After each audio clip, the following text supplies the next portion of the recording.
तानपाद नाम के राजा हैं और इन राजा की 2 पत्नियां हैं। एक तो रानी है जिसका नाम सुनीति है। एक बार सुदूर वन में चले जाते हैं, वहां एक सुंदर स्त्री मिलती है, उसको भी ला करके घर में रख लेते हैं। इसका नाम सुरुचि हुआ। हमारे भी जीवन में 2 ही तरह की स्त्रियां हैं, एक सुनीति एक सुरुचि है। सुरुचि मतलब स्वयं की रुचि से चलना, सुनीति मतलब अपने बड़े बुजुर्गों के बताए हुए मार्ग पर चलना, सुंदर नीति से चलना, सुंदर पथ में चलना, वही सुनीति है। लेकिन सुरुचि मतलब जो स्वतंत्र मन वाली हो। तो तानपाद जब सुरुचि को लेकर के आया तो सुरुचि ने कहा कि अगर सुनीति रहेगी तो मैं नहीं रहूंगा आपके पास, क्योंकि सुरुचि और सुनीति एक साथ नहीं रह सकती है। जिसके जीवन की सुंदर नीति होगी उसके जीवन में सुरुचि नहीं होगी, स्वयं की रुचि, और जिसके जीवन में सुरुचि होगी उसके जीवन में सुनीति नहीं होगी। और आज महाराज यहां वर्णन आता है, तानपाद उसके सुंदरता में मोहित होकर के और सुनीति को घर से निकाल दिया। लेकिन सुनीति को जब घर से निकाला तो सुनीति गर्भवती थी।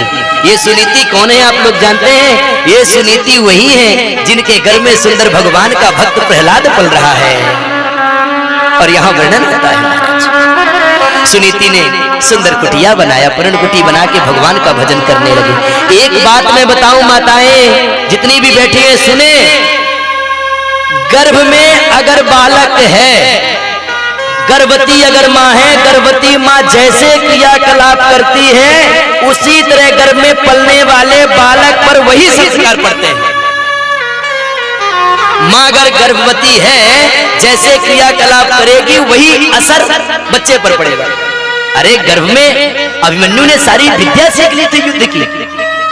आजकल आपने देखा है ना, आजकल के बच्चे जो है महाराज थोड़ा सा रोते हैं, मोबाइल दे दो तो बड़ा महाराज चुप हो जाते हैं। छोटा सा बच्चा मोबाइल पाते ही चुप हो जाता है, ऐसा लगता है जैसे इसका जन्म जन्मांतर से संबंध हो मोबाइल से। क्यों? क्योंकि ये माताएं अब आजकल की जो है गर्भवती रहती, दिन भर टिक टिक टिक टिक टिक लगी रहती टिकटॉक करने में। हा? तो बच्चा भी पेट में हाँ चला लो टिकटॉक टिकटॉक, हम भी चलाएंगे आएंगे तो। बोलो राधे। और सत्य बात भी है, आजकल बच्चे जो है फोन से बड़ा प्रेम करते हैं। इसीलिए बड़ा सुंदर वर्णन है कथा में, माँ जब गर्भवती हो तो उसको सत्यव्रत शौच धर्म का पालन करना चाहिए, भगवान की कथा सुनना चाहिए, भगवान का नाम लेना चाहिए, सुंदर उपदेश सुनना चाहिए, ये व्यक्ति को चाहिए करना चाहिए। लेकिन आज की आधुनिकता जो है ले डालेगी व्यक्ति को। आधुनिकता, आजकल का बच्चा हमारा ऐसे नाचता है, छोटा सा खड़ा हुआ, चलना सीखा नहीं कि ऐसे ऐसे डीजे उजे बजे देखो अब महाराज बिल्कुल कूदता है। क्यों? क्योंकि घर में रह करके इन्होंने भी वही किया। एक एक क्रियाकलाप का प्रभाव पड़ता है। इसलिए माताओं चाहती हो मेरे घर में ध्रुव जैसा बच्चा पैदा हो, प्रहलाद जैसा बच्चा पैदा हो, तो एक काम करो, आधुनिकता को छोड़ उतना ही उपयोग करो किसी वस्तु की जितनी आवश्यकता है, और भगवत भजन करो, तभी आपके घर में सुंदर संतान पैदा हो। और आज ध्रुव जी महाराज जो हैं घर में सुंदर पल रहे, समय बीता, सुनीति के यहाँ हमारा सुंदर ध्रुव जी महाराज का जन्म हुआ। बोलो ध्रुव जी महाराज की। और ध्रुव जी महाराज का पालन पोषण किया सुनीति ने, और पालन पोषण के बाद महाराज यहाँ वर्णन आता है, धीरे धीरे ध्रुव जी महाराज बड़े हो गए। अब ध्रुव जी महाराज को माँ जो है सुनीति सुंदर उपदेश देती थी भगवान की, और महाराज भगवान का उपदेश, वह माँ धन्य है जो अपने पुत्र को जन्म के बाद भगवान का उपदेश दे, भगवान के बारे में बताए, संस्कार दे, सुंदर ईश्वर के बारे में विस्तार में वर्णन करे, वो धन्य है माँ। क्या? वो धन्य है माँ। ऐसी माँ को बार बार प्रणाम करना चाहिए। तुलसी बाबा रामचरितमानस में कहते हैं, पुत्रवती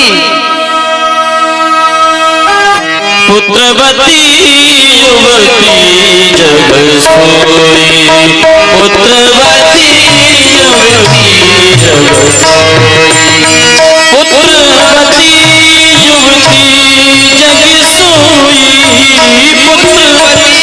युवती जग सोई, पुत्रवती ओ रघुपति भगत जासु सुत होई, रघुपति भगत जासु सुत होई। वास्तव में वही माँ पुत्रवती है, वही माँ सबसे बड़ी पुत्रवती कहलाने की अधिकारिणी है। जिसका पुत्र रघुपति के चरणों में प्रेम करे, ऐसा पुत्र धन्य है और ऐसी माँ धन्य है। अच्छा, मैं कभी कभी जीवन में अनुभव करता हूँ कि ठाकुर जी ने मुझे जो गुनगुनाने का सौभाग्य दिया है, ये कहीं ना कहीं माता पिता का ही आशीर्वाद है। अगर गर्भ में मैं था और गर्भ में अगर मेरी माँ ने सत्कर्म नहीं किया होता, मेरी माँ कथा नहीं सुनाई होती, मेरी माँ मुझे भजन नहीं कराई होती और गर्भ में मैं था, मेरी माँ भजन ना की होती, तो आज मैं भजन ना करता, इसमें कोई संदेह नहीं है। और आज ध्रुव जी महाराज को सुंदर उपदेश दिया है। उपदेश दिया, ध्रुव जी महाराज कहते हैं कि माँ मेरे पिता कहाँ हैं? बताया कि इस राज्य के राजा जो है आपके पिता हैं। दौड़े दौड़े ध्रुव जी महाराज उत्तानपाद के पास पहुंचे, लेकिन गोदी में जैसे उत्तानपाद ने उठाया, सुरुचि ने दांत करके उतार दिया। तो पिता की गोदी में बैठने का अधिकारी नहीं है तुझे, अगर पिता की गोदी में बैठना तुझे मेरे गर्भ से जन्म लेना पड़ेगा।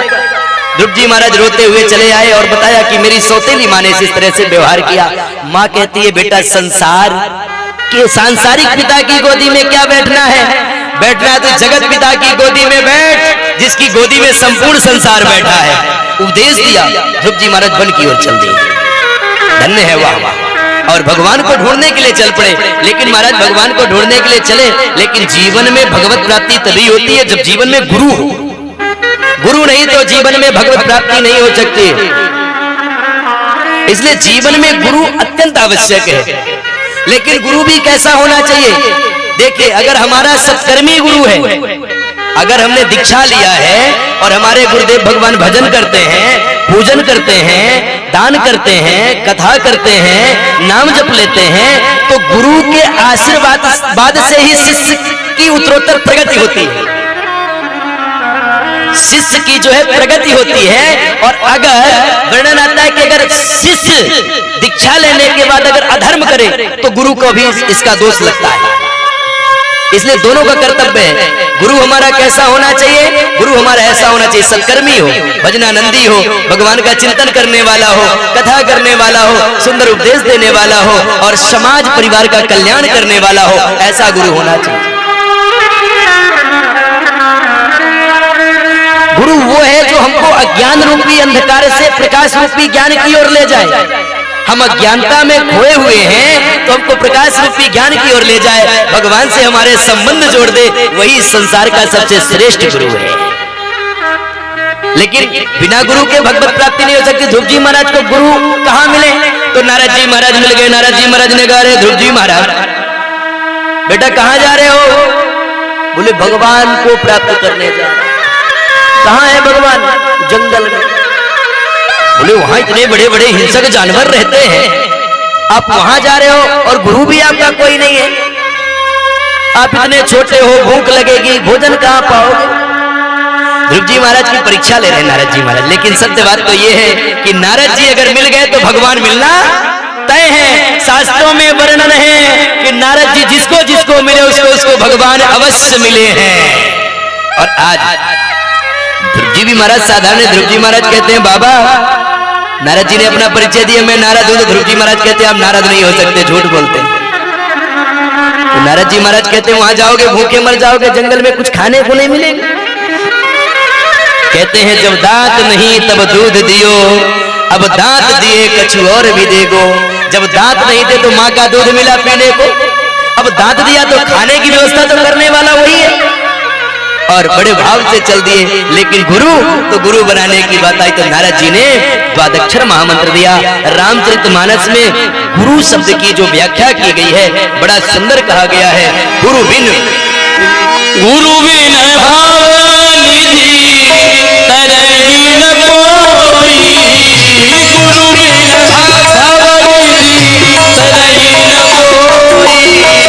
गुरु बिन भावनिधि तरई न कोई, जो बिरंची संकर समूई,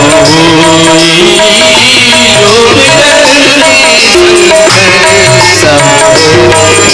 ओ गुरु बिन भावनिधि तरई न कोई, गुरु बिन भावनिधि तरई न कोई, जो बिरंची संकर समूई, जो बिरंची गुरु बिन भवनिध तरई न कोई, जो बिरंच संकर्षम। चाहे भूत भावन भोलेनाथ क्यों ना हो, चाहे ब्रह्मा जी क्यों ना हो, बिना गुरु के किसी का तरन तारण हुआ ही नहीं। इसलिए जीवन में एक बात याद रखना, गुरु भी बनाओ तो सोच के समझ के बनाओ। अच्छा, कई लोग बड़ा एक प्रचलन चला हुआ है कि गुरु बनाओ जान के, पानी पियो छान के। कहते हैं कि नहीं कहते? एक बात मैं आप सभी से पूछूं कि क्या गुरु को जानने का सामर्थ्य वाकई में आप में है? गुरु तत्व को जानने का सामर्थ्य आप में है? और अगर आपने जब गुरु को जान लिया तो गुरु बनाने का मतलब क्या रहा? गुरु कोई साधारण विषय नहीं है कि गांव में कहावत बन गई कि गुरु बनाओ जान के, पानी पियो छान के। गुरु कोई साधारण तत्व नहीं है। गुरु को जानना कोई साधारण विषय नहीं है। वो गुरु ऐसा है जो भगवान से भी श्रेष्ठ है। इसलिए ये भूल है कि गुरु बनाओ जान के, पानी पियो छान के। मैं तो कहता हूं कि शिष्य बनाओ जान के, पानी पियो छान के। गली गली में डोल रहे हैं दीक्षा लेने वाले, गली गली में शिष्य बनने के लिए तैयार हैं, लेकिन मैं कभी जल्दी मंत्र नहीं देता हूं। मेरे जीवन में लगभग व्यवस्थित शिष्य करके 200-400 होंगे, अच्छे शिष्य करके, और पूरे देश में है, पंजाब में, हरियाणा, गुजरात, हर जगह है, पर व्यवस्थित है। ना ही कोई ऐसा कृत्य कर्म करते हैं, ना मैं करने देता हूं, ना कोई मांस मदिरे का भक्षण करते हैं, ना मैं करने देता हूं। गुरु का कर्तव्य यह है कि पहले शिष्य को दीक्षा देने से पहले उसको शिष्य के लायक बनाए, क्योंकि गुरु जो है वो नाम रूपी अमृत देता है। और जब हमको पता है कि नीचे से घड़ा फूटा हुआ है, तो नाम रूपी अमृत डाल करके उस अमृत का क्या करेंगे? उस अमृत को नष्ट ही तो करेंगे। तो चाहिए ये कि अगर शिष्य भी बनाना है तो ऐसे परिवार को बनाइए, ऐसे व्यक्ति को बनाइए जो सत्कर्मी हो, भजनानंदी हो, भजन करे, ना करे तो आप उसको सत्कर्मी बनाइए। भगवत प्रेम के प्रति उसकी जिज्ञासा जगाइए, भगवान से प्रेम करने के लिए अग्रसर हो वो। इसके बाद जब वो लायक हो जाए तब उसको दीक्षा दीजिए। हर व्यक्ति को अगर आपने मंत्र दे दिया और मंत्र लेने के बाद अगर आपका शिष्य जाकर के मांस खा रहा है, मदिरे का पान कर रहा है, तो इसमें गुरु का भी बहुत बड़ा नुकसान होता है। इन बातों को गौर करने की आवश्यकता है। जल्दी दीक्षा भी नहीं लेना चाहिए, लीजिए भी तो व्यवस्थित रूप से लीजिए। इस तरह से नारद जी महाराज ने द्वादक्षर महामंत्र दिया, गुरु बना लिया ध्रुव जी महाराज ने, और द्वादक्षर महामंत्र का जाप करना प्रारंभ किया। महाराज प्रथम दिवस जाप किया, द्वितीय दिवस जाप किया, धीरे धीरे करके 1 महीना तक जाप करते रहे। पहले तो सुंदर 1 महीना तक महाराज वर्णन आता है कि जल का पान किया और बिलपत्र खा करके सुंदर जो है भजन करना प्रारंभ किया। वर्णन आता है आगे धीरे धीरे करके दूसरा महीना आया, महाराज सिर्फ बिलपत्र खा करके जो है तप करना प्रारंभ किया। तीसरा महीना आया, धीरे धीरे करके महाराज फल पत्र जल आदि छोड़ दिए। तीसरा, चौथा, 5वां महीना आते आते महाराज सिर्फ वायु का पान करना प्रारंभ कर दिया, सब खाना पीना बंद कर दिया। और ऐसी साधना किया महाराज, ऐसी साधना किया, ऐसा वर्णन आता है कि महाराज श्वास को रोक लिया, प्राण वृद्ध हो गए, एकदम सन्नाटा छा गया। ध्रुव जी महाराज के हृदय में भगवान का प्राकट्य हो गया। बोलो भक्तवत्सल भगवान की जय हो। और भगवान की दिव्य अलौकिक झांकी जो है ध्रुव जी महाराज के हृदय में प्रकट हो गई, भगवान प्रकट हो गए। भगवान कह रहे ध्रुव अपने नेत्रों को खोलो, लेकिन ध्रुव जी अंदर वाली झांकी में भगवान के मस्त नेत्री नहीं खोल रहे हैं। भगवान ने कहा जब तक ये अंदर वाली झांकी गायब नहीं होगी तब तक ये नेत्र नहीं खोलेंगे। और अंदर की झांकी को गायब किया, बाहर नेत्रों को खोले तो देखे भगवान सामने खड़े हैं। महाराज भगवान को देखते ही आश्चर्यचकित रह गए, स्तब्ध रह गए बिल्कुल। क्या कहूँ क्या करूं?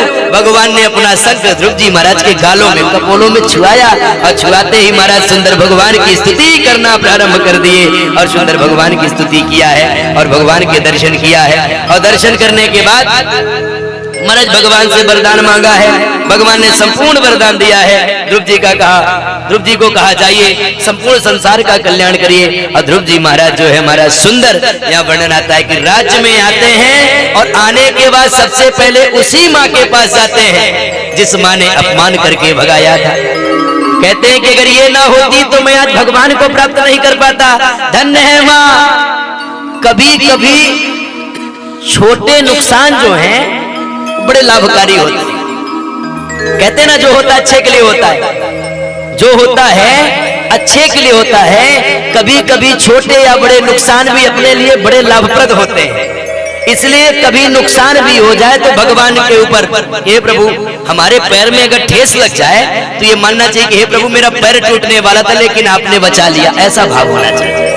विपत्ति सबके जीवन में आती है, कभी कोई अगर विपत्ति भी आए तो उसको भी स्वीकार करना चाहिए।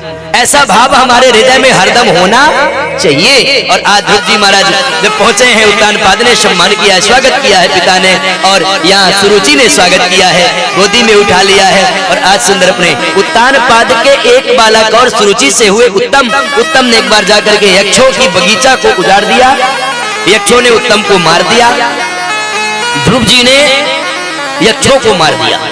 अब प्रश्न ये उठता है कि जिसने भगवान को प्राप्त कर लिया हो उसने भी इतने यक्षों का वध कर दिया क्यों? भाई अगर भगवान मिल गए हो तो समान दृष्टि, लेकिन कहते भगवान मिलना बड़ी बात नहीं है। देखिए कितनी सुंदर बात कही है, भगवान को प्राप्त करना बड़ी बात नहीं है, लेकिन जीवन में सत्संग प्राप्त करना ये बड़ी बात है। बिना सत्संग के विवेक की प्राप्ति नहीं हो सकती है। ध्रुव जी महाराज को भगवान तो मिल गए लेकिन सत्संग नहीं मिला। स्वयंभू मनु ने आकर के उपदेश दिया, हे ध्रुव जी महाराज आप बिल्कुल गलत किए हैं, जीवों की आपने इस तरह से यक्षों का आपने वध किया, ये उचित नहीं है। और वर्णन आता है यहाँ कि ध्रुव जी महाराज जो है तो अपनी संपूर्ण लीलाओं को संपन्न करके महाराज वर्णन आता है कि मृत्यु आती है, मृत्यु के सर पर पैर रख करके, और ध्रुव जी महाराज ध्रुव लोक की ओर प्रस्थान करते हैं। आज भी जो ध्रुव तारा दिखाई देता है वो कोई और नहीं, यही ध्रुव जी महाराज हैं। बोलो ध्रुव जी